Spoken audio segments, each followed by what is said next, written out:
Hello, everyone, and welcome back to another fun episode of 1000 Gurus with me, your host, Yonocruz. Today's episode features Jane O. Jane was born and raised in California and now lives in Denver, Colorado. She has spent the last 10 years in marketing in various fields, and over time, her focus has shifted towards holistic health and wellness, and she is now in the process of fully transitioning her career into nursing.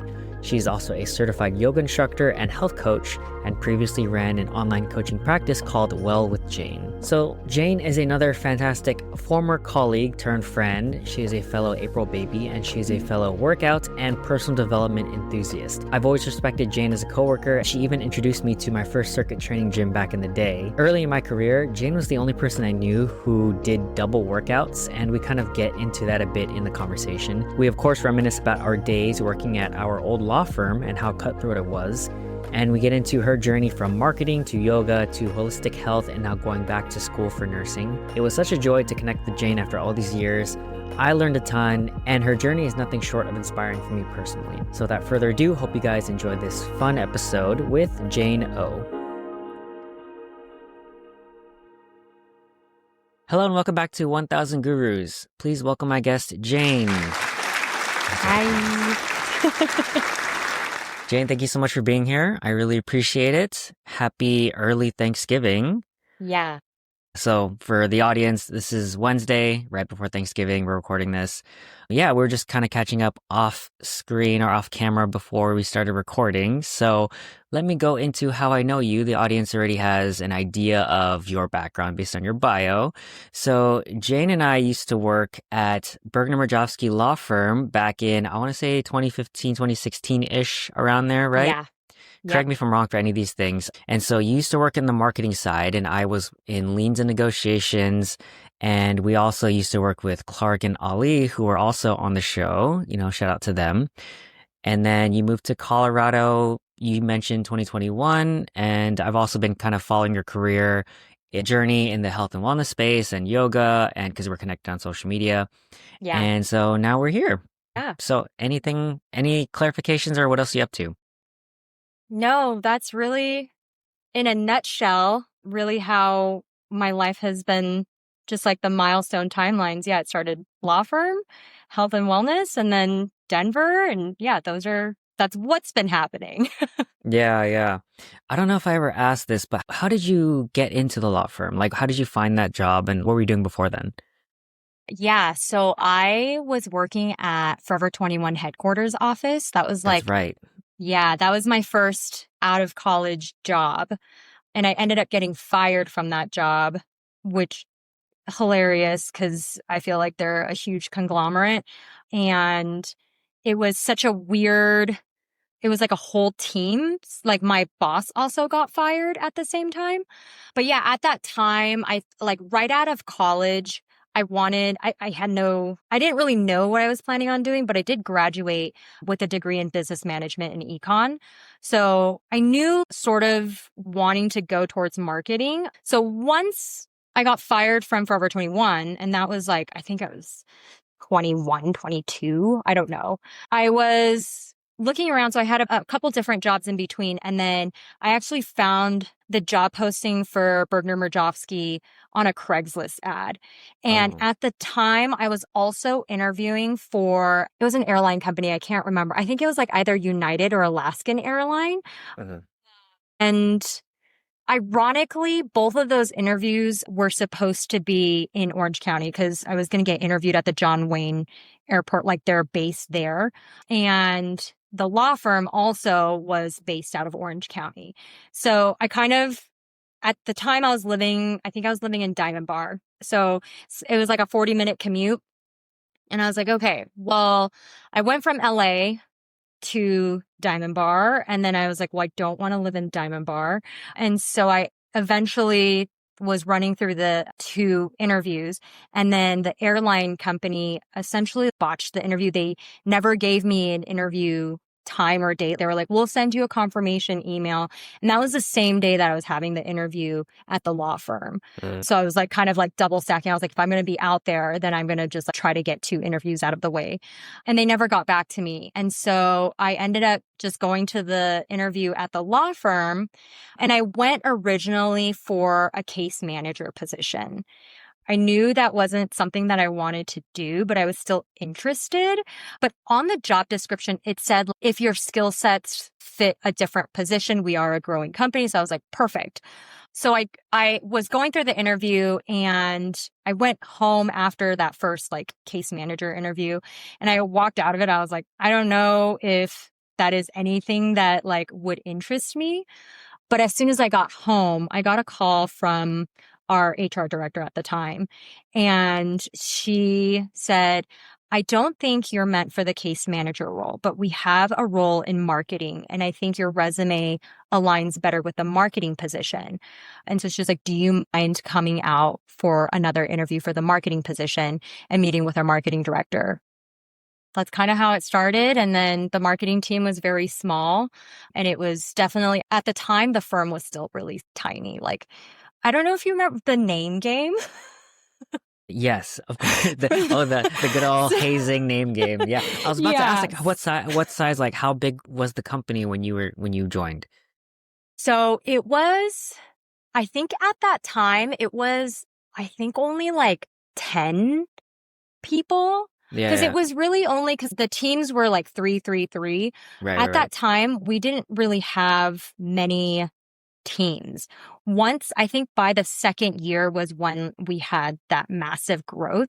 But so any new hire that started at the company on the Monday morning meeting, you had to play this horrible game where everyone says their name once, and then you have to go through and try to remember everyone's name. When I started, I don't know if you had to do that because I think you were already working there. Did you start after me or before? I thought you started before me. Oh, I can't after? remember. I'm sure we were around the same time. But yeah. But yeah, no, I definitely did the name game. Yeah. And it wasn't difficult because there weren't as many people. But by the time we grew to like 20, like 25 people, I would feel so bad. And it was like the worst, like sitting there watching people like botch names. And you're just like, oh my gosh, I feel so bad for you. I'm so sorry that you have to do this. And then we all just have to stand there and watch. It was the worst. Okay, it was so bad. And then they had to have an embarrassing story. So that's how I got into marketing. Okay, so yeah, I love that. I'll add a few things on top of that. So I think when I joined, it was around the 20-ish, maybe low 20 or maybe high teens sort of number. And yeah, so when we were there, it was a lot it was more doable with around 20 or less. But by the time when I was coming to the end of working there, it was like 30, 40, 50 people almost. Like literally the new conference room, like we would wrap around all over it and then like even outside or we had to move or something like that. So every time there's a new person or the Monday morning meetings, it was always so hectic.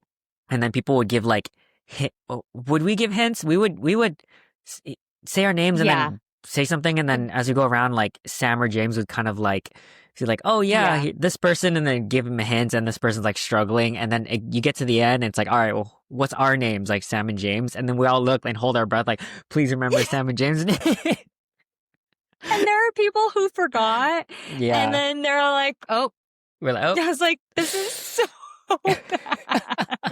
I felt like I was like, what a great way to start, like first day on the job, and like, I was you like, missed the boss's names. Mortifying. Yeah. That's so funny. Do you have a story, or was that the thing you wanted to bring up? I was gonna ask. No, there's a bunch of things, but I was randomly thinking about the other day because I was cleaning out my cabinet full of Tupperwares, and I randomly started thinking about the company lunches that we would have, and then it was really good food, and then we would go in after to get everything packed in a Tupperware. Yeah. And then they basically told us like, we will let you know when when everyone has consumed food. And I was like, man, our marketing team was in there. We were so fast. And I was like, we seem just like starving artists trying to survive. And then they started, I don't know if you recall, it started off with small Glad containers. So like just like the uh, tiny ones. And yeah. then we had to upgrade to like the big ones.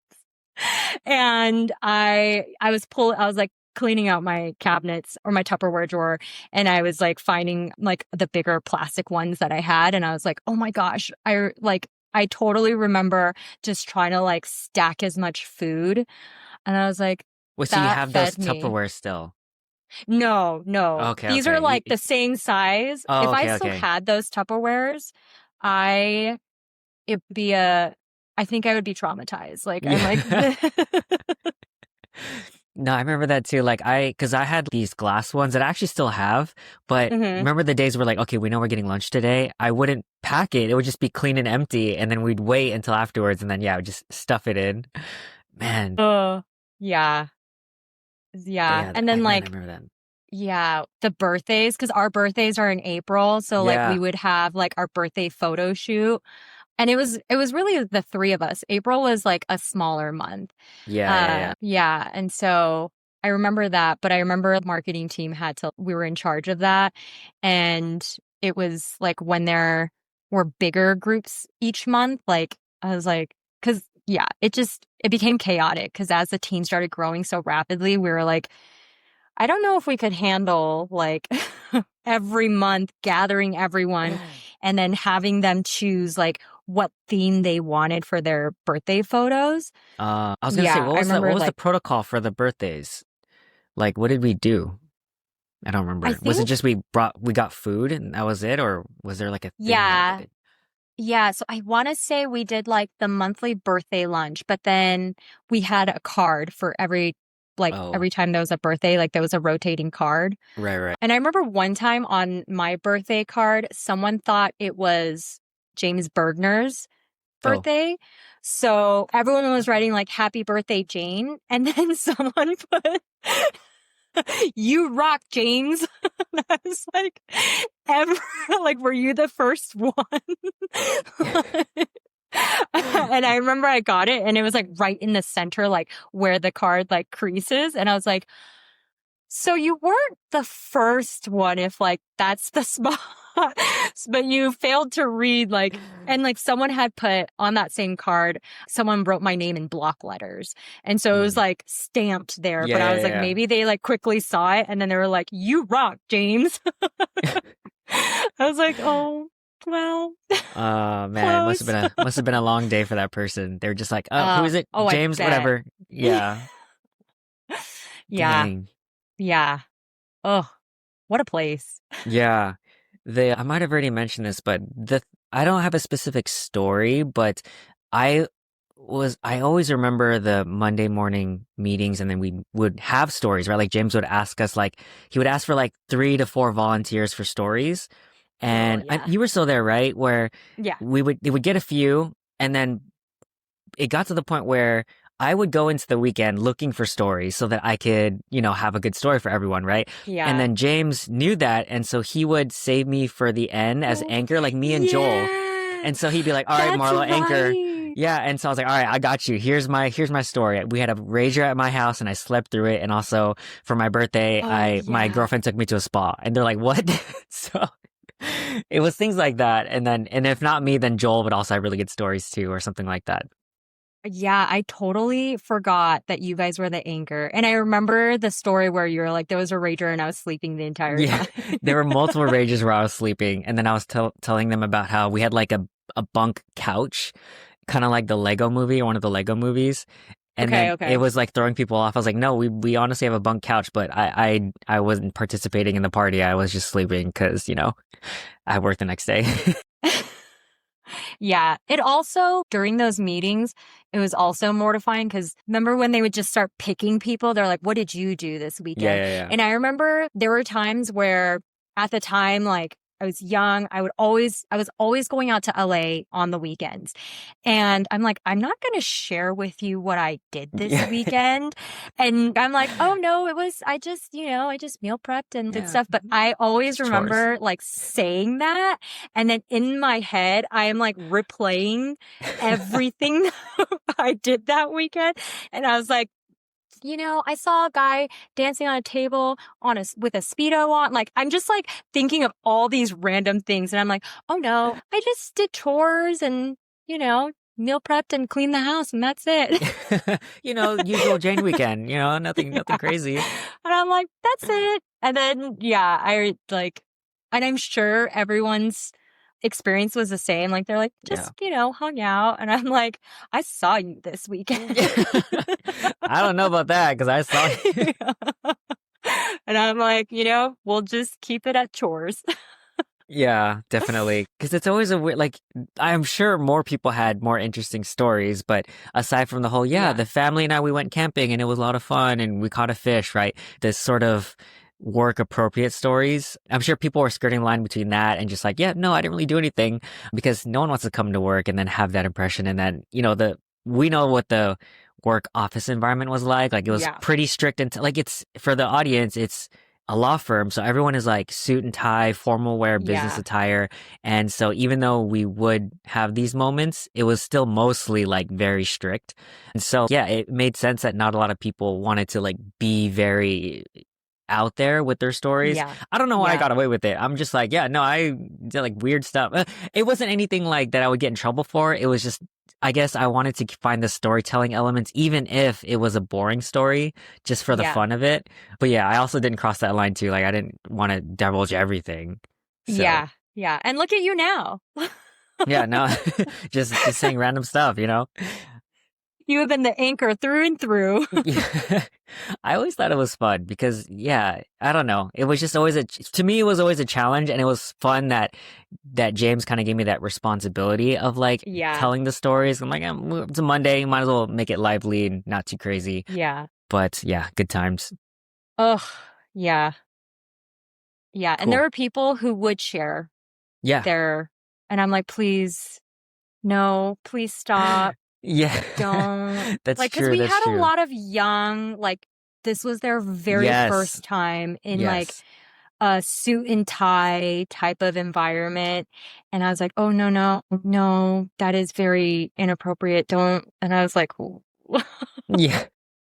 I know, like, from what I heard, and this is probably hearsay, but even especially the attorneys, I think they were told like not to go too overboard with their story because they are like the leaders in the company, right? Like, they're managing their teams.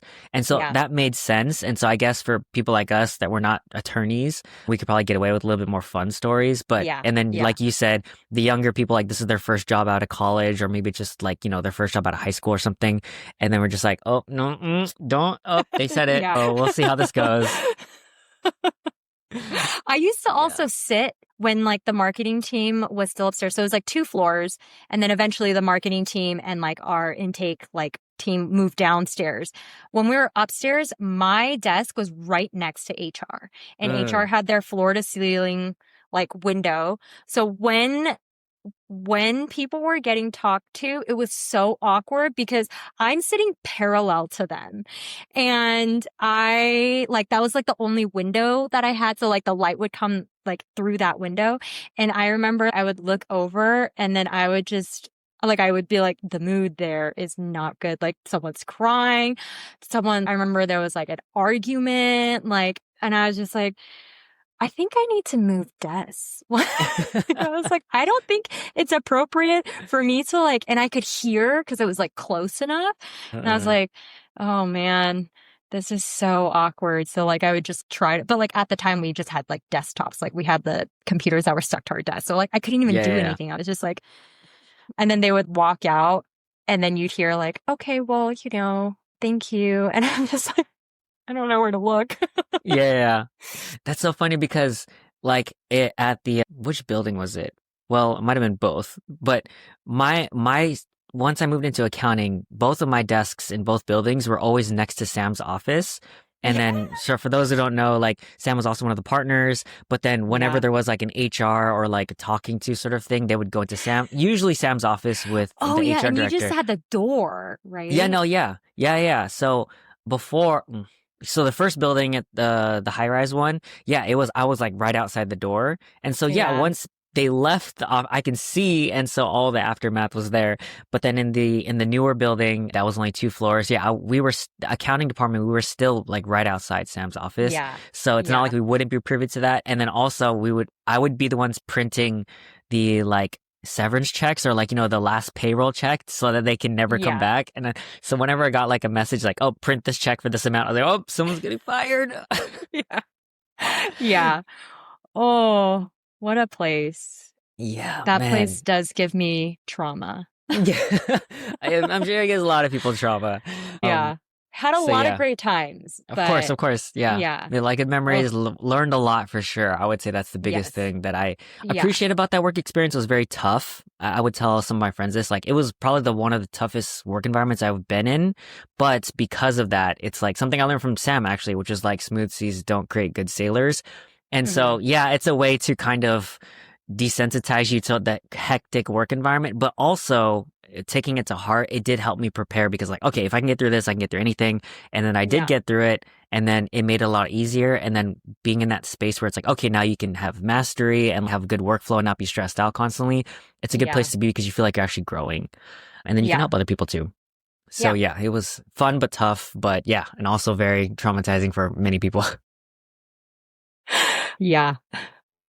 Cool, cool, cool. Okay, all right. Well, that was a lot of fun. That's the part I like most about these intro topics, is the reminiscing. All right, so we'll go into now the main topics, if there's nothing else you want to add. So as usual, we'll go into my guest's background and sort of career journey. So first question is, like, where did you grow up and what were your main influences?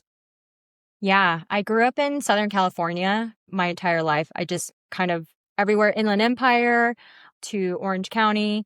And I I guess like for influence wise, I grew up with immigrant parents. And so definitely the biggest influence was like work hard. I think the biggest struggle I have now, especially since I'm having this like transition in my career and what I'm learning and what I've learned, especially at the law firm too, is like just hard work. Hard work and grit will get you somewhere. And that's what I followed for a really long time. And then I just, of course, got burnt out. Like I realized I felt like a hamster just like running on the wheel. Like I didn't feel like I was progressing. And so, yeah, I feel like in terms of that kind of once I got into college, I had just a lack of direction. I went because that was sort of what I needed to do. Like college was after high school, got through the 4 years, but I do remember that first semester, I called my mom. I was like, I don't want to be in college. I could just start a business, mom. Like I could be like you and I can just start a business and make money.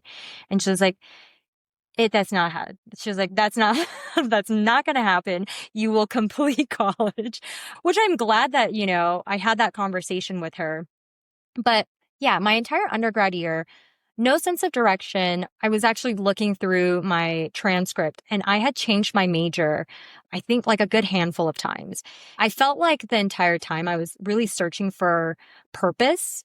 And it was discouraging because you have all these people who get into college who are so motivated, know what their majors are. And then you see them now and they've kind of carried that path on and they're, doing whatever they were studying and they've become like experts in that field. And yeah, the influence like wasn't there. It was just like hard work, grit, like keep going. And I think at Berg that because that was one of the first jobs where it was like my first marketing job in a firm where we were growing rapidly and we were starting to do bigger things. It wasn't just like email campaigns or just kind of like different ways to reach people. We were on radio stations. We Uh, started working with celebrities. We were working with sports teams. So like it was the first time that I actually felt like this is my big girl job. And I was also the only female, like within the marketing position after our marketing director had left that started taking on more roles. And so me being young and being the only female, because at the time it was like our marketing team were all males. We had one part-time girl and she would come in, but she was in college. So I was like, okay, I'm going to take this role on and really excel. And at that point, I felt like I did. Like I had gotten my own office. I was working with both the attorneys fairly closely. I felt like I was in a very big leadership role. And then our marketing team started growing. And then I was managing, I think at one point it was like a team of 11. And then I got burnt out. I felt like at a certain point, I will say, I think NDAs are now fine, but there's a bit of nepotism in Bergner. So it was tough to see growth outside of where I was at. So I knew I was capped. Like I was just marketing coordinator, but I was taking on roles for a higher, like marketing manager, or almost like, I don't want to like crap on who was our director of marketing, but at that point, I was the go-to person. So I was like, wow, look at me. Like I thought I had no direction in college. And then I found myself in my own office. I was really proud. I was the youngest person within our department that had stepped up to the plate and started organizing, coordinating all these things. And then eventually the firm started having some disruptions, I guess. And there was like a rift happening, and I didn't want to be part of that. So at that time, that's when I asked to be remote, because I was like, I don't think we're going to be doing events or things that I need to be there physically for. So I had expressed, I don't think that this is a good environment for myself. I was like, this isn't a place where I can continuously grow.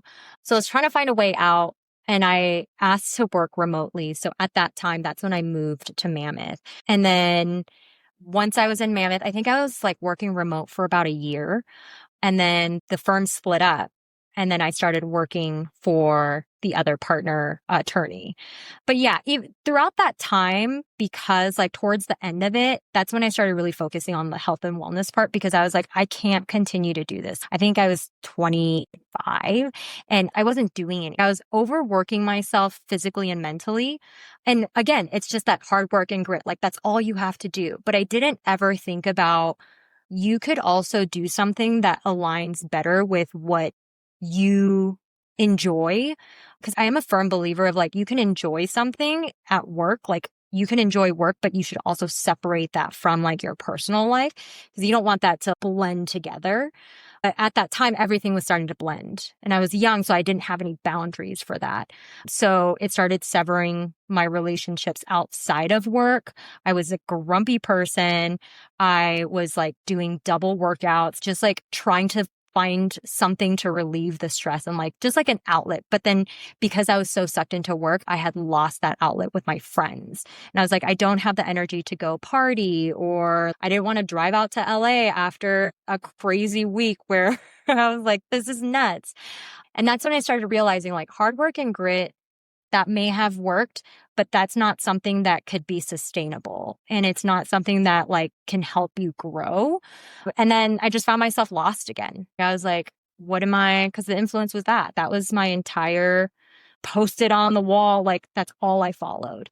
And then once I got to college, once I started seeing like my peers and colleagues there already motivated, like they knew immediately what their major was going to be. They were like, oh yeah, my family, so-and-so in my family is this. And that's what I was inspired by.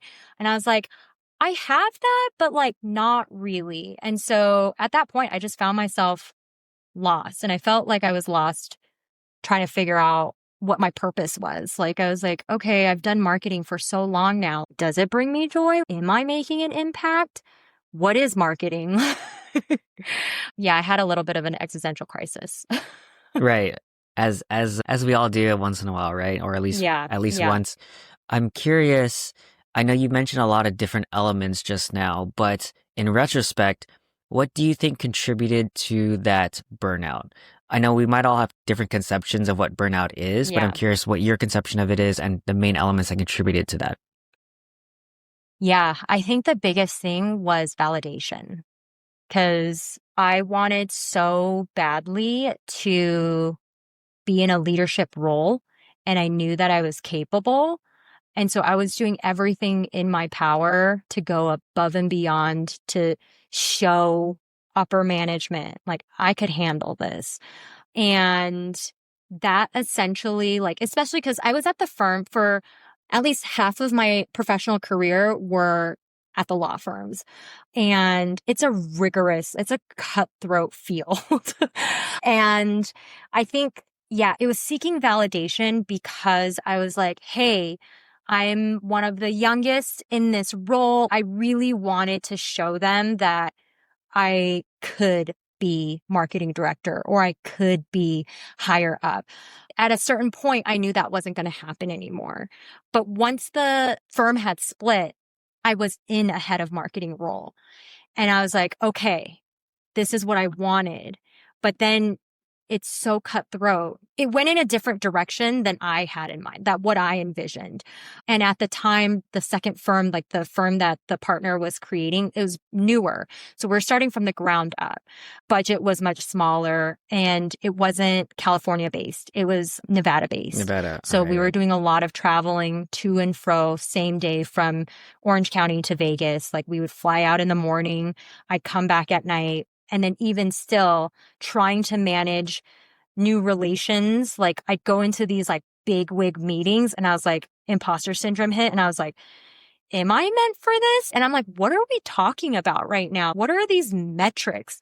And so, yeah, I was seeking validation so much. And in my mind, like I was like, it was like Mad Men, you know? I was like, okay, we're dressed nice, like we can like it's the idea of it that I think I was infatuated with rather than what I was actually doing, like the content, like the meat and the potatoes of my actual job. So I think in that sense, it ended up burning me out because I, again, didn't have an outlet. Like that's all I was doing. I was just thinking about ways on like, okay, what could I do to, look like I can play the part? And then eventually it just, I was like, what am I doing all of this for? I didn't feel good about myself physically or mentally. I felt like I didn't know anything at work. There were times where I couldn't even think about writing copy. Like it's just simple lines. And I was like, I don't know how to be creative anymore. And so that seeking validation ended up really just, I guess, one discombobulated me, but I lost what my goal was, like what I was striving for. And then I was like, what am I doing in marketing? What role am I playing? And marketing is such a broad, I mean, most roles are, but marketing can be anything. Right. And when you're asked to focus on everything, you're spread so thin that you're like, what can I focus on to really excel? Mm. And I really felt like I was just half-assing everything. I wasn't learning. And at that point, I felt like I was just drowning. And I was like, I don't feel good about this. And it started creating a rift between myself and upper management. It just, because I was like, I no longer believe in what I'm marketing. And that's, I think, the hardest part when you can't really align with what you're trying to let others believe and sell that product or, sell that vision when you don't believe it. A lot of that just boiled down to a lot of nothing. And then I was like, oh, I think I'm burnt out. I think I'm so burnt out. I can't even, I guess, recycle the thoughts of, okay, I can get out of this. There was none of that. It was just like, I have to push through. Like in retrospect, I'm like, oh, I didn't need to do any of that. I Right. could have Right. just been like, it's fine. This is what I'm getting paid for to do. Like, I don't need to go above and beyond.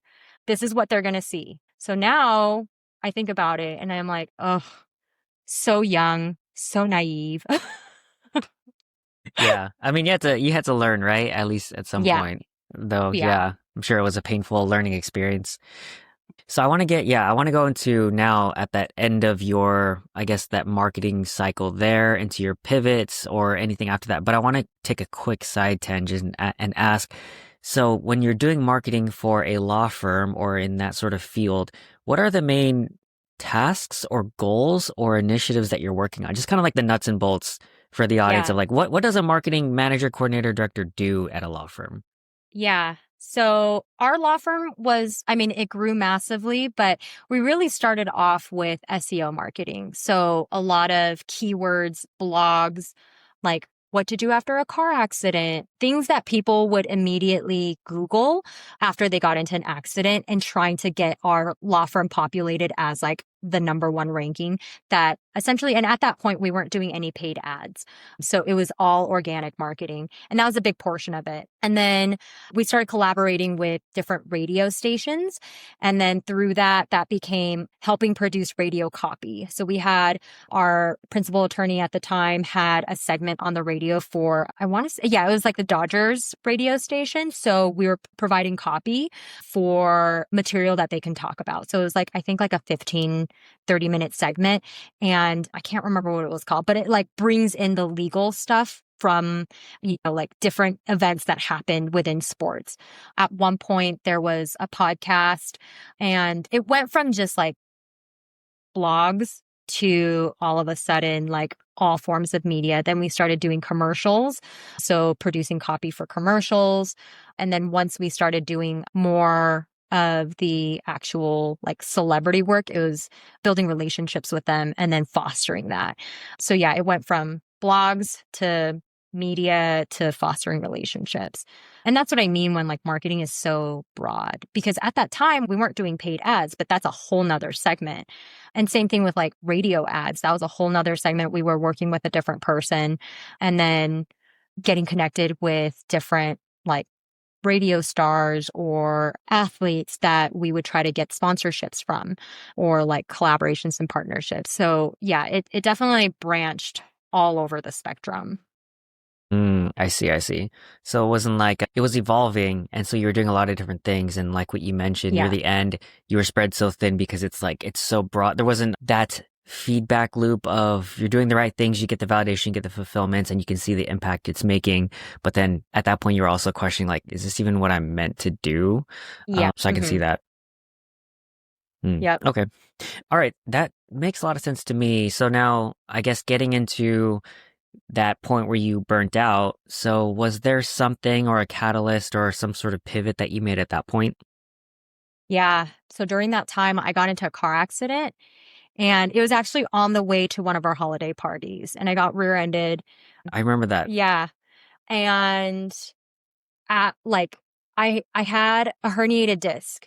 And so I had to go through like all the things like chiropractor, PT. I ended up getting injections for it. It still consistently hurt. And the PT that I was working with, he was like, honestly, like this is something like that you will constantly need to work on.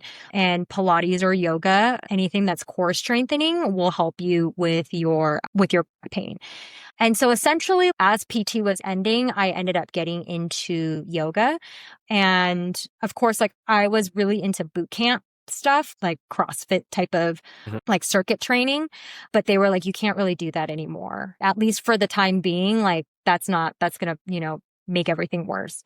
So I ended up finding a yoga studio near my house. And in true fashion, like traditional yoga was really, really tough. Like I went to one like regular vinyasa yoga, and the entire time I was like, when are we going to speed this up? Like they're like, okay, now breathe. And that was really difficult as someone who's very impatient, like is like, okay, what's the next thing?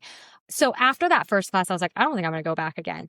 I found another class at that same studio where they were doing strength, but it was in a heated room. So it's like a mix of yoga and weights. So I did that, and I was like, okay, this is a good transition. Then I found they offered a yoga Pilates class, which is like Pilates and yoga. And that's what the PT had recommended. So I was like, great. So I'll do this. And that's essentially what, like, the car accident happened. Then all of the trying to fix my back really funneled into yoga and diving into sort of the holistic health and wellness space. I think I was going to the studio for like 7 months, and then they were going to do their yoga teacher training. And I was all in. So I ended up getting my certification through them. And then the yoga teacher training itself is a very transformative. Like I feel like it's one of those where you're reflecting a lot. It's not just about the yoga poses, but you're diving deep. Like there's a lot of like therapeutic sessions. And a big part of that is because as a yoga teacher, you're holding space for people who are coming in from all different like walks of life from all different types of trauma. And so it was becoming aware of how you show up and then, creating a safe space for the people that show up to your class. And that, I think, lit me up. I was like, oh my gosh, this is what I have been looking for. This is what I need, especially because I was like the pinnacle of burnout. Like at that point, I was like, and then of course, like when you have an injury, you're down. You're like, this sucks. It's so hard to get out of the mindset of feeling low. And I felt more capable when I was doing yoga. Like I was like, I could actually move. I felt like I was being healthier because I was slowing down so much. And at that point, like that is honestly when like my social side started to open up again. That's when I met my partner, like my friends that I still hang out with now. That little tiny like certification, it was like 3 months. And that was probably the most appreciative and grateful thing I could have gone through at that time, because I don't know what would have happened on the other end of that. Like, I feel like I could have just been a crazy person at work and just like blown up on everyone. But essentially, that's like the start of it. And it's funny because it started with an injury. And then slowly I got more and more into it. And then now it's funny because even that has transitioned a little bit more just with, I guess, I hate bringing politics into it, but like with the political climate and how things within the health space have changed, it's been tricky, especially because I did get my health coaching certification. And while I believe that holistic health and wellness is very, very helpful and it's something that people can benefit from, now it gets a little bit tricky, especially as a health coach who people are like, I don't want to stay on my medication anymore. I'm like, no, no, no, no, no. Like, you need to be on your medication. This is not something that you can just cold turkey give up on. So I really think like the pendulum swings so far in the other direction. And I was like trying to find somewhere in the middle. And so like in terms of that, I feel like that's also been an interesting space to be, because I was so much into holistic, like everything holistic. I was crunchy. And then now I'm like, okay, we can dial that back a little bit. Like now I see like maybe some of this doesn't benefit me as much as I thought it did. And then it's like finding that balance again, because I have a tendency to just go all in on everything. So now as I'm getting older, I'm like learning you can dabble first before you just like full on get into it. But that's like another lesson. I felt like that was a healthier habit to get into, and it was a good outlet. But yeah, essentially it was the car accident that led me to yoga and Pilates. Interesting, because from what I remember, and I remember that like you and me and Jenna and maybe a couple others, we did do those circuit classes. Yeah. So I remember there was a group of us that were really into fitness. I Yeah. do remember something, man, Jane, I feel like you have not changed in a good way, but like, because I remember specifically one time you were telling me that you're like, oh yeah, I do double workouts. And then my brain, like Yeah. I work out every day too, but I'm like, double, like what? I couldn't conceive of that because I never met Yeah. anyone who did double workouts. And so to me, you've always been that sort of like full send Yeah. commit person, but I didn't know Yeah. that was all because of the car accident. Were you working out before then and it just kind of, you incorporated yoga and then were more all that stuff, or was it because of the Yeah. accident? Yeah. So I've always been very much into working out. That's always been part of me, especially like after college. And then, but I was like, again, just like hard send on everything. So yeah, once I did that first yoga class, I was like, this sucks. Like, this is the worst. Why are we going so slow? Like, I wanted Yeah. I wanted to sweat. I wanted to like shake. But then now, if you are doing yoga, correctly, and I mean, not correctly, but like fully committing to yoga, you will get that same shake. You are Right. sweating, not even in a heated class. Like, you are sore. I think it's just that mindset. Like, I had to get out of that full send mindset, because that's what essentially led me to burnout. That's what essentially led me to feeling lost, because I was just going without thinking. Like, I was like, all right, this is it. We're not considering any repercussions and not even like the what ifs, but like, what could happen? Like, where could this lead? Is this setting me up for success, or am I just doing this for the validation? And that's something I still struggle with now, but it's definitely, I can see it happening because I've done it so many times prior. So it's like, once I start to feel that, I'm like, you know what? I don't like, now it's just like, I don't care. There is no reason for validation. I know what I'm good at. I also know what I'm not good at. And I will voice that because I'm like, I'm not going to set myself up for like failure. If my boss now tells me like, hey, what about this? I'm like, I'm not going to do that. You can find someone else to do that. I have no confidence in it. And I think there's so much power in that, and something that I wish I had.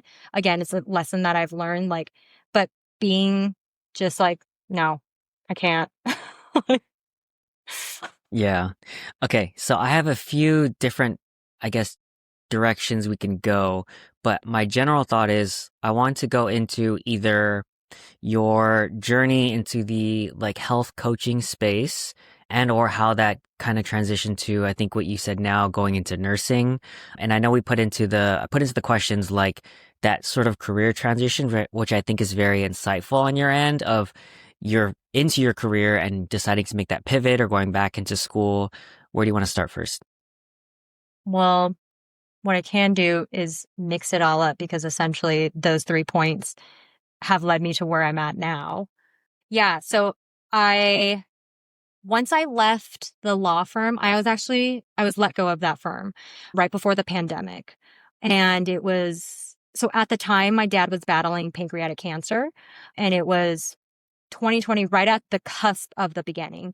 I lost my job. Then I got a one-way ticket to Korea, like 3 or 4 days before everything shut down. So I flew out there. And that was like sort of, I was in and out of the hospital in Korea, and Korea during quarantine was very different. It was not as strict. So we were in and out of the hospital a lot. And that was sort of like where I had my first introduction to a clinical environment and just kind of observing what the nurses were doing. And so like at that time, I like my interest was piqued. I was like, oh, this seems like something that I would enjoy. And then during that time, I really was focusing on my personal health because the way that my departure from the company it wasn't great.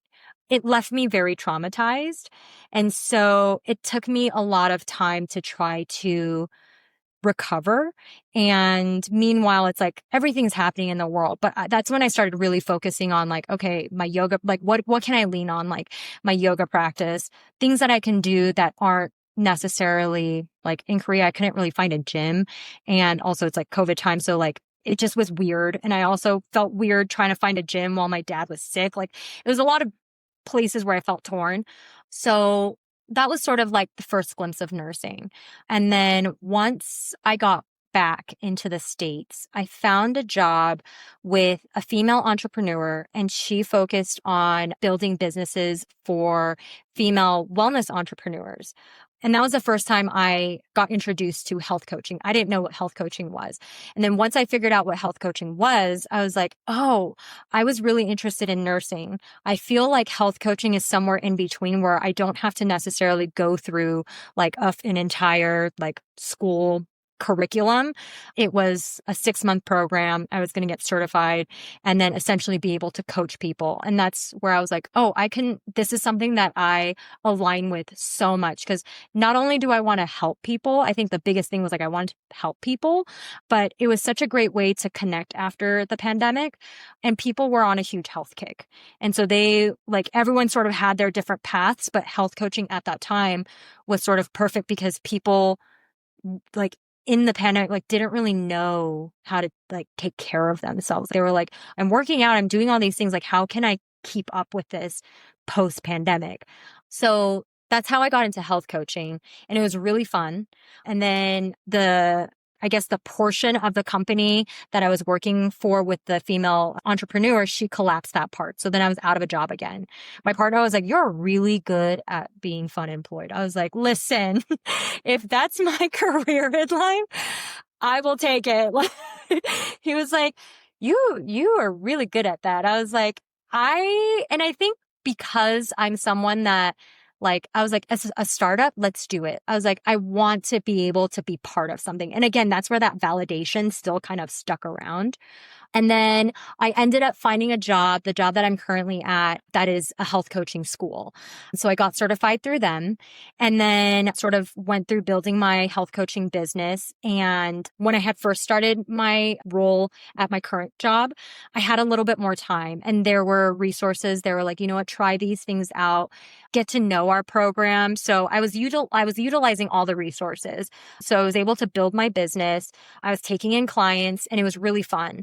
But then work got really busy. And so I had to slowly start to wean off the number of clients. And then eventually I had to just sunset my business. I just couldn't keep up with it. And I was like, it's unfair for like my clients to show up and I'm unavailable. And that was the same thing, like showing up as a yoga teacher. If you're not in the right mindset, you're showing up, you know, in a way that's not going to serve who you're trying to serve. So at that point, like 2020, 2021, right as I moved to Colorado was like when I was heavily into holistic health and wellness. And then I was doing all these different types of things because I had been certified from 2 different schools. And the current company I work for is very paleo, like keto, we're like primal based. And so I was following that for a while. And then I realized it just didn't align with my body. And then I felt like, how could I coach this to my clients if I am not getting the results or like feeling great myself? So then I started to shift my business as well to it evolved more to like female health and wellness. So it was like tracking your cycle. Then I got really into like, let's bring what I love. So like working out, like sort of that, like, again, heavy lifting. Let's bring that back in. How could I meet in the middle with that? So I started focusing on clients, helping females with like cycle tracking, working out during different phases of their cycle. And then that was working for me really well.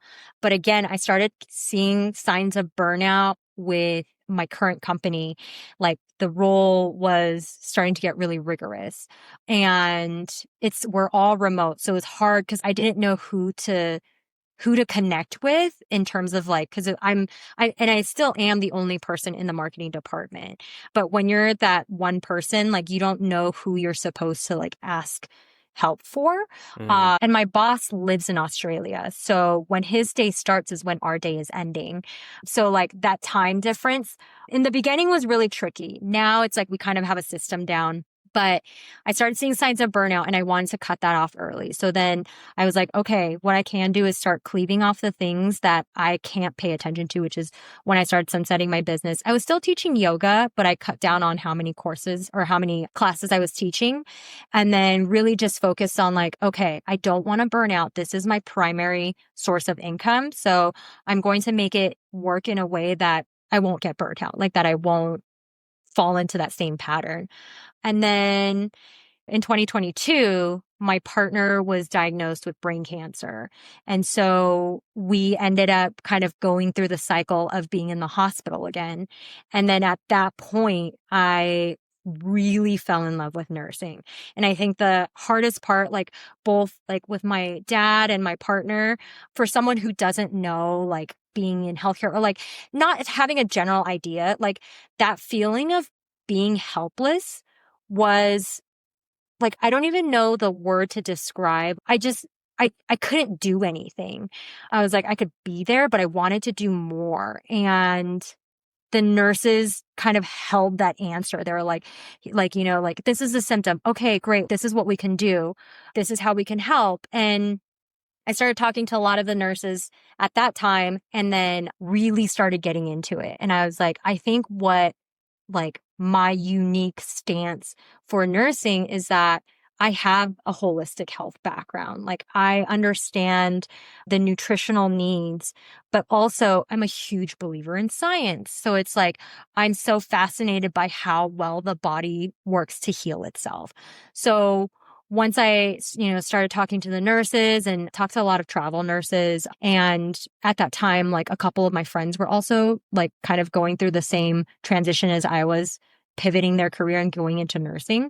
And so that had a lot of influence. And then I was like, I think this is the path that I want to take, especially because like of all that I've learned, all the influence that I've had. And then for the past 10 years, I've been in marketing and I haven't felt like I've made an impact. Like I haven't felt like I've done anything. And then so I started volunteering at the hospital. I now work part-time at the hospital. And it's been way more rewarding knowing I can physically hands-on help someone. Felt like I was almost unlocking something that like I didn't know was like locked up. Like that feeling of, okay, I don't want to feel helpless anymore. What can I do to physically be able to help? And I think it's that like almost innate feeling of like, I can't just stand there and be like, oh, everything is going to be fine. I'm like, okay, let's get into it. What's happening? And so that's essentially where that pivot slowly started to occur. And then now that I'm old, my prerequisites did not did not cut it. So I had to retake all my prerequisites again, which I was like, you know what, my undergrad years, like, don't look at that. But going back to school with a purpose was so much more different compared to my undergrad years. Undergrad, lack of direction, no motivation, didn't know what I wanted to do. This time, I know what I want to do. I'm so interested in it. I'm also paying for it myself. So that's like also a big thing. But it took a lot of time to figure out, and I'm sure that interest will change again. And I'm expecting that to change. But in this season of my life, nursing seems like the one thing that finally feels like it fits. And making that pivot from a completely different field and talking to the different nurses that I work with, they're like, oh, you have no healthcare background. I was like, no, I don't. Like, I have holistic healthcare.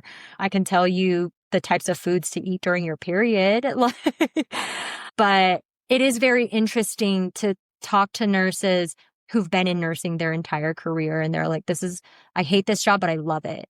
And I'm like, that's with any career. But at this point in my life, I've been so motivated by wanting to help and learning more about how the body works in a way that holistic health doesn't really tell you. It's essentially a pseudoscience, but I'm a huge believer in it. I love all the woo-woo stuff, but combining that with the scientific knowledge has been super eye-opening. And it's like some of the woo-woo stuff definitely is like there is a scientific backing to it, like why you feel this way. And essentially, if you get like down to the core of it, it's, oh, like this is what's causing your sodium to go up and why you start to feel like this and why breathing deeper helps with this. And so there is that meeting of the minds. And so it's been like a 180. And again, the catalysts were unfortunate events, but at the same time, it's those moments I feel like give you the clarity to figure out like what's really important. What do you align with? Is this worth it? And it's almost like even if you don't know, just go for it, because you'll figure it out on the way. If I was going through like my prereqs and I absolutely hated it, I probably would have been like, you know what? I don't want to do this. I'm going to have to go to school for nursing anyways. Like, why am I putting myself through this? But going to school after you haven't been in school is such a humbling experience. But in that sense, I felt so much better about where I was in my life, knowing that I'm progressing instead of just letting myself fall back into that burnout cycle and having that choice to like lift myself up and literally turn myself around and say like, this is another option. You don't have to stay here. And so it's like, again, in the future, if I'm like, you know what, nursing isn't for me, I can like, I've done it before. So I'm like, pick myself up, figure out what else is something that like I enjoy. But yeah, I think it's tough because it's easy to stay comfortable. But that's like, I'm afraid of complacency. I'm like, no, I can't just. That checks out. Yeah. It's one of those things where I do feel like if I'm not progressing in life, then I feel like I'm stagnant. Like I need to be doing something.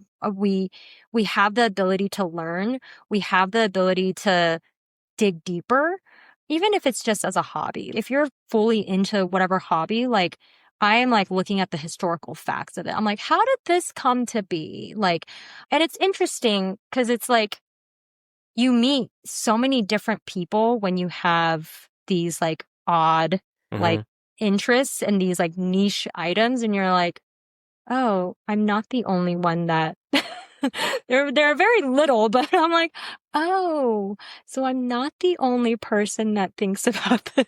Yeah. Yeah. Nice. Thank you for sharing that. I think your path to where you are today is very insightful, and I think at least for me as someone listening to it, I think it gives a lot of hope because I think all of us will hit roadblocks and have these challenges that might make us pivot. But I think the way you've approached it and now have come to this point is, no short of inspiring because I think at one point in time we'll all feel kind of lost and kind of hitting our head Yeah. against the wall. But once you can kind of direct that energy, or if someone is kind of like yourself, where they have all this pent up like energy to go in a Yeah. direction, but you're like, but I'm gonna burn out if I don't go in the right direction. But then eventually you'll figure it out. I think Yeah. that's like my biggest takeaway. Yeah. Yeah, for sure. Cool. Okay, so we are at a little bit over an hour, so I would like to go to rapid fire questions. And I know you probably have a lot more, and there's a lot of questions we did not get to. So maybe if it's in the cards, we can do part two. I would love to have you back. But are you ready for rapid fire questions? Yes. Cool, awesome. I'm All right. scared. No, it'll be, this is the fun part, at least for me. Okay, again, the name of the game, rapid fire questions, but you don't have to go fast on the questions and you can pass any ones that you don't want to answer. So first one is billboard question. If you could put up a sign for millions of people to see, what would it say? Metaphorical, non-commercial. I know. I was like, coming from marketing, I'm like, all I can think about is marketing That's what I was signs. like. I could see it. I could see it. I would put I would put a bunch like really cute pet photos and say, have a nice day. I like it. I've never gotten that before, but I like it. Okay, next one. What is one of the hardest challenges you faced in your life and would you learn from it? Well, everything discussed in this podcast. I think the biggest takeaway from probably the hardest things is when it comes to work-life balance, it's really not that hard. Like, work is just work. There are things in life that you don't like. I feel like people put a lot of pressure on it, but once it comes down to it, like, just enjoy what you're doing, figure out what it is that you like, because otherwise you're just going to hit your head against the wall and not be happy. Right. Okay, next one. It's an either or. So if you could either redo one thing, what would you do differently? Or if you could give your younger self advice, what would it be? If I could redo something, I would go back to college and actually try. I think that would be yeah. Nice. I feel that. Because it's Yeah. hard because it's not that I don't think we wanted to try, because I feel the same way, but it's more just like we also didn't really know what to do Yeah. at that point, right? So, Yeah. I think it's mhm, also difficult to have an 18-year-old choose their major course. that's going to, Yeah. set the course for their life. And I think about like when I'm taking classes with 18-year-olds and I'm like, oh, what are you trying to do? And they're like, oh, they say something and then they stop showing up to class. I'm like, well, technically you're my lab partner. I'm like, oh, okay, well, and at the time it's like you're away from home, at least I was. And so I spent my years partying. I spent my years doing all the things and now it's out of my system and I don't crave it anymore. Right. Yeah. So I'm like, it's done. Yeah, definitely. I feel it. Okay. How do you define success? I think success changes and it doesn't have to be like one thing. I think it could be success in multiple different areas. So it could be success in your social life, depending on, how strong your relationships are, success in your financial, like how secure you feel. And it doesn't have to be comparable with other people's numbers. I think it definitely is defined by your own terms rather than trying to hit like a goal, like a threshold. I think success can change any day and it can go lower or it can go higher just depending on what part of your life you're in. Okay. I like it. All right. I'm curious how you'll answer this one, but it is if you knew okay, so the original question is if you knew you couldn't fail, what would you do? But actually, this version is if you knew you would fail regardless, what would you do anyway because the journey is worth it? I think right now, like exactly what I'm doing, there's a lot of uncertainty. Like if I get into the nursing program that I'm applying to, it's an accelerated program, so it's Monday through Friday. I can't have a full-time job. Like Mm, I'm like, where's my source of income? I have no idea, but it's like at the end of the day, like I'm just gonna go for it because I will be sad if I don't. Like, you know, I could lose a lot, but I could also gain a lot. right, right. It's one of those things like minimizing regrets, right? Like you know Yeah. that by doing it, you're not going to regret it, even if it succeeds or fails, whatever. At least you know that you went for it, right? Yeah. Yeah. What's something that you've been pondering recently or have been thinking about deeply often, if we haven't already covered it? I think that's a good question because I feel like I go through these all randomly throughout the day. I think I do think about, so I love being alone and I'm really good at doing things by myself. I think what I do ponder is if it's an inability or a fear of connecting with people. I think when I meet someone new, I meet them without that thought that I might be friends with them for a really long time. I almost feel like I do it in a very superficial way where I go into the mindset of, I'm going to meet you, but I'm probably never going to see you again. So it's, I've noticed that. And I think maybe because I spend too much time by myself, my partner is very rambunctious, like very out there. So he's the one that like talks to a bunch of people. And then he's like, by the way, we got invited to their housewarming party. And I'm like, oh my gosh, you just met them. So I think in that sense, like meeting people, I can talk. I can talk a lot, as you guys can, as you know. But yeah, I ponder like, is the fact that I spend a lot of time and I'm so comfortable being alone almost a detriment to my social life? I like that a lot. I feel like I've been pondering some similar things, but Yeah. maybe we'll go into that another time. But I like that. Okay, do you have a favorite hot take or something that you think most people won't agree with? Doesn't have to be controversial necessarily. I like to Yeah. think of it as like something that you just think is true, but you don't think most people also believe it's true, right? Like not necessarily like a controversial take, right? Yeah. Well, I mean, I would say, so I've been saying this a lot. There are a lot of like, because I've been shopping for Black Friday, like snowboard gear and stuff, winter gear. I would love for more female designers or women centered designers to create clothing in a male dominated sport for women. Like, I have a balaclava that doesn't, and I'm sure this is out there. I was running today and my balaclava is definitely designed for men because there is no hole for your ponytail.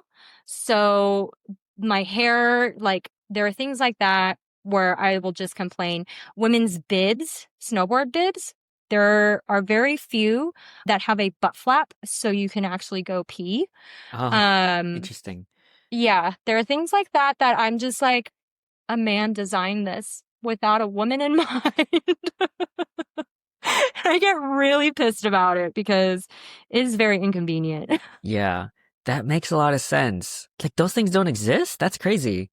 I'm Like, sure it does, but it's not as like prevalent. Like, gotcha. Yeah. yeah, like you can order all these things. Like I definitely search for bibs, like snowboard bibs that have a butt flap, but you would Yeah. think Yeah. all women's like Right. snowboard gear should have that. They don't. Same thing with like, I'm going to be like very winter, but snowboard boots, it's really hard to find. Like there are plenty of women's boots, but if you go to like REI or some type of like gear I shop, see. the men's section is huge. Right. And then you go to the women's section and it's like maybe two sections. Same thing with sports. If you go to like a sports like shop like at the game and you go check out all their clothes, it is all like jerseys are kind of unisex, but like men and Mm, then it's women. And I'm small like, section. yeah, and I've been that's something that I've been like very stuck on lately because I'm like, well, it looks like a man designed this. But I have been finding a lot of inconveniences. Right. Just yeah. So that's my hot take. I Women like should it. be designing a lot more of these Right, things. right. So my thought is it like a supply and demand thing because there just aren't a lot of women in those spaces, and so therefore like the market doesn't ask for a lot of it, and therefore you have to kind of go out of your way to find it? Yeah. Yeah. I mean, I am definitely, I will say, like in my life, the sort of segments of things that I'm interested in are very male dominated, which is funny because I am like a full send person. Right, right, right. So it's like snowboarding, very male dominated, minimal like women's stuff, sports. I go to a Right. lot of like games and not very female centric.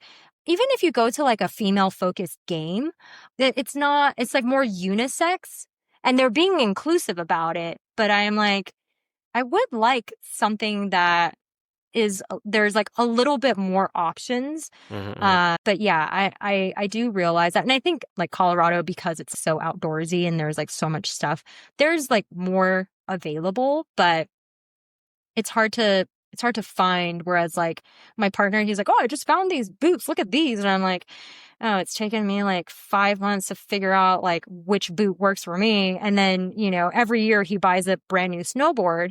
Yeah. And this will be my like last thing because I know we're going over on time. It's okay. So we have powder boards and there are a lot of male, like they can be unisex, but they're for males. And powder boards, they're like surfboards. So they have a pointed nose and the tail could either be like a swallowtail. Sometimes it's not at like the same uniformed as like a normal snowboard that you would see. I wanted a powder board so badly. And it took me forever to find one that's for females because I'm shorter. Finally found a company that like I was like, they make my size, they make multiple options, and then they shut down. Oh, womp. Yeah. But that was like another thing. Like I was like, all these guys have so many snowboard options and they just think us girls don't need like all these special boards. And then Mm-hmm. so and it's also very interesting when I do have my special boards or like multiple things, but they'll say, "Oh, I didn't know that they made like girl size in that." And I'm like, "Okay." Or I've been riding for a long time. And again, I ride with a lot of guys because like you mentioned, it's not as many females.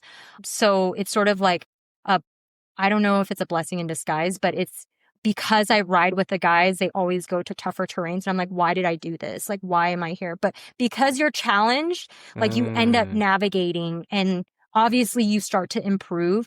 And one, it's like I'm the only girl. So it's like I have to keep up or else I'm just going to be lost in the trees. So sometimes I'll get comments like, for a girl, you ride really well. And I'm like, I think for a boy, you ride okay. Like, why would you say something like that? So those are the things that recently I have been very focused on and honed in on because I'm like, what is this situation? I like it. Dang, Yeah. that's crazy. Yeah. Cool. All right, on almost on the similar topic, what is one of the best or most worthwhile investments you've ever made in either time, money, energy, etc.? Whew. I think the best investment I have made, I guess two things. One, going back to school and investing in my education, because I think as you get older, you don't really think about that. And I think additionally, I know I said earlier it's kind of a detriment to my social life, but spending time with myself. I think, when I was in my 20s, it was really, really difficult to be alone and do things by myself. And it took years to get comfortable with that. So spending time with getting to know who I am, like, and finding if I am by myself, like what triggers me to feel uncomfortable, like eating by yourself. Am I going to pull out my phone? Am I going to try to connect with someone, like if I'm out somewhere?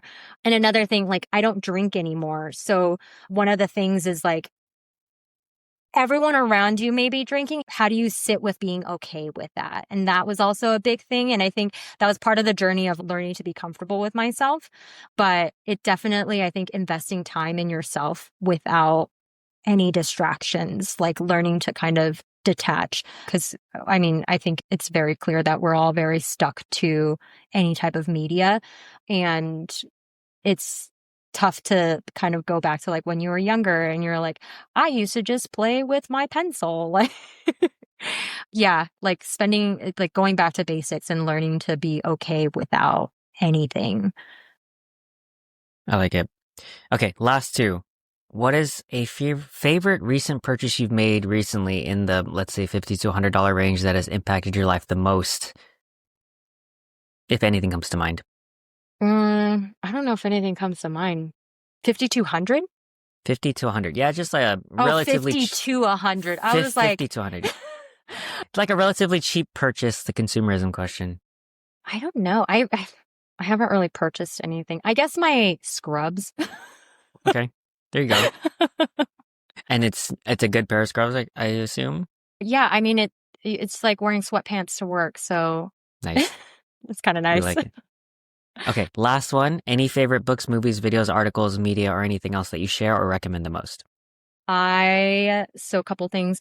Atomic Habits is probably my number one favorite book. Like that's what I would send as like our like parting gift with my clients.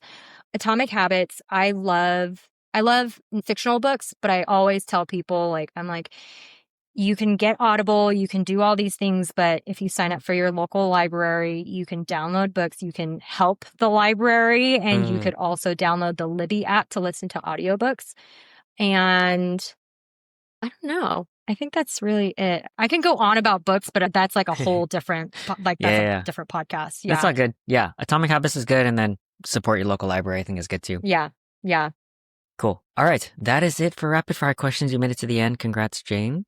Thank you. Let's go into ending questions. So we always end with gratitude. Shout out to my mom for teaching me this. So Jane, what are you grateful for? I'm grateful to be where I'm at and have the people in my life and have the opportunities. I'm grateful for my failures, and I'm grateful for my successes, and I'm grateful for my dog. You like it. Cool. All right. Do you have any final ask from the audience or any final takeaways you would like them to have from the show? I think the biggest thing is it doesn't matter how old you are or where you're at in your life. If you are unhappy, you have the choice to make changes, and change won't happen unless you actually act on it. Okay. Final question. Jane, if people want to see what you're up to or connect or anything like that, if you're open, do you have any places where they can find you? If not, it's totally fine, but just asking. Yeah, I mean, I have my personal, but for someone in marketing, I don't care about my social media presence at all. Yeah. So kind of the same. Unfortunately, no place to find me. Yeah. You're just going to have to send good vibes into the universe to hopefully it reaches Jane. Nice. We like it. All good. Okay. All right. Jane, thank you so much for being here. I really appreciate it. Thank you for sharing your story. I think it was fantastic, and I've personally got a lot from it. Hopefully the audience will enjoy it as well. So thank you for being here. Thanks for having me. Thanks for thinking of me. Yeah, of course. It's always nice to connect with old friends, old colleagues, and everything like that, and then just pick your brains on what you've learned. And that's the whole ethos of this show. So cool. All right. I will do my final sign off for the audience before I stop the recording. So thank you guys for being here. I really appreciate it. Be sure to like, follow, subscribe, comments, all that fun stuff. I would say leave Jane love in the comments. She probably won't see it. So just leave me love in the comments, I guess, for my own ego. You can send it to me. I'll let Jane know that you guys say nice things if you guys do say anything. Yeah. Reminder to always be kind to other people, especially yourself. And remember that you can always learn something from someone if you take the time to listen. So thank you guys for being here. Thank you.